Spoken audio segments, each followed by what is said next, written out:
Simplement, on a laissé de côté comme une variable d'ajustement la nature. Et aujourd'hui, on ne sait pas produire sans détruire. Alors, Denis Chessou, vous avez rappelé en propos un peu introductif que la biodiversité, ça n'est pas une affaire de bobo. C'est peut-être important de le dire et de le redire. Oui, parce que en fait, tout ce que vous avez autour de vous aujourd'hui vient de la biodiversité. C'est-à-dire que si vous ne vous occupez pas de cette nature au quotidien, vous avez les 2 tiers de votre économie qui va se casser la figure.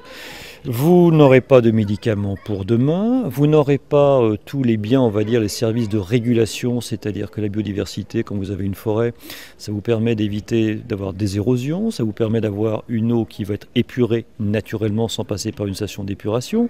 Bon, on peut multiplier les exemples, prenons les abeilles, qui aujourd'hui maintenant donc, sont des réfugiés chimiques aujourd'hui, qui se portent mieux au Havre que dans une grande plaine aujourd'hui remplie de pesticides. Bien. Donc c'est-à-dire que c'est notre quotidien. Ce qu'on a voulu un petit peu dire, c'est qu'il y a une coupure à peu près technicienne autour du XVIIIe siècle en France. C'est-à-dire qu'on a externalisé la nature, on va dire la nature pour faire simple. Hein, bon. Et aujourd'hui c'est plus possible, c'est-à-dire qu'il faut faire avec la nature. Il ne s'agit pas d'avoir, c'est pas un truc une fois de plus de bobo, c'est pas un truc rousseauiste du tout, c'est qu'il va falloir faire avec. Un engagement qui se traduit, je le disais surtout, et je salue nos agents et services qui sont là. Le travail que nous avons engagé avec le service développement durable de la ville est pour l'essentiel un travail de pédagogie. Un travail de pédagogie parce que par la pédagogie, c'est responsabiliser nos concitoyens. Tout le monde n'est pas au fait et tout le monde ne comprend pas toujours le sens qu'il peut y avoir à entretenir de telle ou telle façon et de façon différenciée tel espace vert par rapport à tel autre. Tous nos équipements, je pense au jardin suspendu, je pense, comme je le disais, à l'installation des abeilles sur le site du parc aux Heures ou alors à la forêt de Montjon. Tous ces sites, toutes ces installations ont des vocations pédagogiques, en même temps qu'elles ont des vocations à conserver les espèces. Il s'agit de créer dans nos centres urbains des espaces de conservation et de promotion du développement durable et de la biodiversité faune-flore. On peut rappeler peut-être en quoi la biodiversité est si importante et source de vie. Et parce que la biodiversité nous offre toutes les ressources dont nous avons besoin pour nous alimenter, pour nous vêtir, pour nous soigner les médicaments, le bois aussi, les fibres textiles, la cosmétologie, enfin les plantes en particulier nous sont absolument indispensables. Quant aux animaux, eh bien, non seulement ils nous aident dans l'agriculture, ce sont aussi nos animaux de compagnie, ce sont aussi les animaux qu'on consomme, donc des aliments. Donc la biodiversité, s'il n'y avait pas de biodiversité, on ne serait pas là. Et puis en plus, par exemple, si je prends l'exemple de l'agriculture, aujourd'hui, il faut 2 tonnes de pétrole pour fabriquer 1 tonne d'engrais. Vous imaginez bien que demain, ça ne va pas être possible. C'est-à-dire que l'on va redevenir agronome et non plus chimiste. Bon, ça va prendre du temps, ça va prendre une génération par exemple.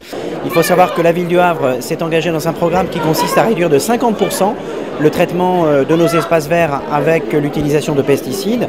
Donc c'est dire que nous sommes particulièrement exigeants avec nos espaces verts. Est-ce que ça change le bonheur de l'habitant du Havre ou de Sainte-Adresse d'avoir de temps en temps sur les trottoirs ce qu'on appelle communément des mauvaises herbes, en fait ce sont plutôt des herbes dont on ne connaît pas les vertus. Est-ce que ça va changer profondément le quotidien des gens? La réponse évidemment est non. Nous sommes en train de vivre une sorte de répétition générale avec l'augmentation rapide du prix des carburants, de ce qui se passera inévitablement quand le pétrole deviendra de plus en plus rare et donc de plus en plus cher. La fin du pétrole, c'est pas la fin du monde. Le premier coup de pioche, si vous voulez, aux États-Unis, c'était à la fin du 19e siècle. Avant, on vivait très bien. On trouvera autre chose. Il faudra aller vers des énergies renouvelables. C'est pour moi une priorité absolue.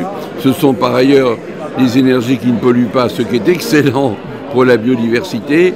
Ça freinera le réchauffement climatique, ce qui est excellent pour la biodiversité aussi, parce qu'en écologie, tout se tient. Il faut essayer de se dire que le monde est une grande mutuelle et la nature fonctionne comme une grande mutuelle. Tout se tient, tout est cohérent.